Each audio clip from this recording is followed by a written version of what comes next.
Cyber थाने की team ने 4 cyber अपराधियों को नारायणपुर थाना क्षेत्र से गिरफ्तार किया। इनके पास से 5 मोबाइल फोन, 11 सिम कार्ड और एक बाइक बरामद की गई है। पूरे गिरोह का मास्टरमाइंड बकरीद अंसारी बताया जा रहा है। पुलिस की कार्रवाई के दौरान मुंबई के साइबर अपराध के एक मामले में चार्जशीटेड और फरार चल रहे सुभाष मंडल की गिरफ्तारी हुई है। दिसंबर 2021 में तारापीठ से लौटने के क्रम में अपने 7 सहयोगियों के साथ फतेहपुर थाना क्षेत्र में गिरफ्तार हुआ था और हाल ही में जेल से छूटकर फिर साइबर अपराध में सक्रिय हो गया था।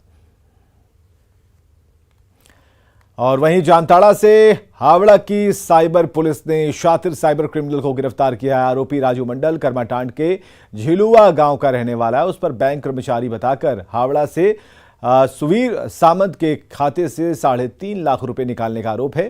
पीड़ित ने हावड़ा साइबर थाने में इसकी शिकायत दर्ज कराई है। जालसाज ने स्वीकार किया है कि उसने अब तक 1 करोड़ से अधिक की साइबर ठगी की और साथ ही अकूत संपत्ति अर्जित की है।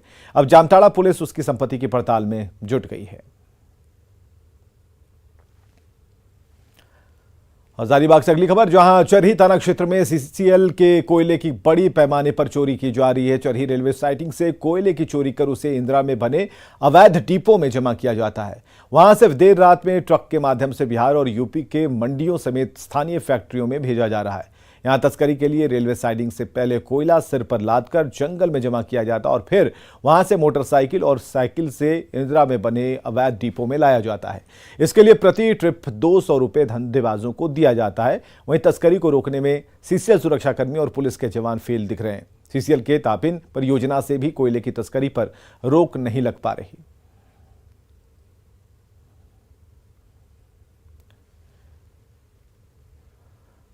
विपक्षी एकता की नीतीश कुमार की मुहिम के बाद सियासी सरगर्मी तेज हो गई। लखनऊ में पहले समाजवादी पार्टी ने पोस्टर लगाया, जिसके जवाब में यूपी के सहारनपुर में समाजवादी पार्टी के नेता अखिलेश यादव को निशाना बनाते हुए पोस्टर लगने शुरू हो गए।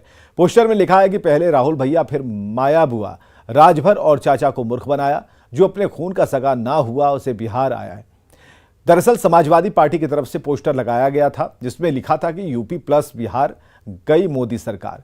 समाजवादी पार्टी के इसी पोस्टर के जवाब में अब नया पोस्टर लगाया गया है।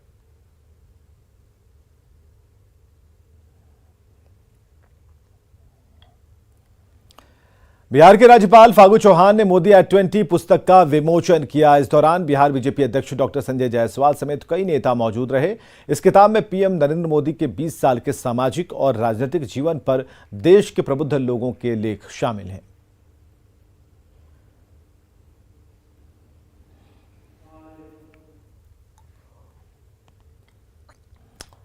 आज गढ़वा में इतिहास रचा गया। नक्सलियों के खिलाफ ऑपरेशन ऑक्टोपस की सफलता के बाद आज सुरक्षा बलों ने नक्सलियों की मांद में घुसकर बूढ़ा पहाड़ पर तिरंगा फहराया। इस अभियान में गढ़वा लातेहार के साथ छत्तीसगढ़ की पुलिस के साथ सीआरपीएफ और कोबरा बटालियन मौजूद रही। जवानों को बूढ़ा पहाड़ चढ़ने में नक्सलियों के कई बंकरों के साथ विस्फोटक और हथियारों को ध्वस्त करना पड़ा। सुरक्षा बलों ने बूढ़ा पहाड़ को नक्सल मुक्त करने तक अभियान चलाने का संकल्प लिया और इस दौरान सभी शहीद जवानों को सलामी दी गई। और आपको बताएं कि अभी बूढ़ा पहाड़ पर 400 से अधिक जवान कैंप किए हुए हैं। चुनौतियां आती रहती हैं और चुनौतियों को निपटते हुए हम अपने काम को अंजाम देते हैं।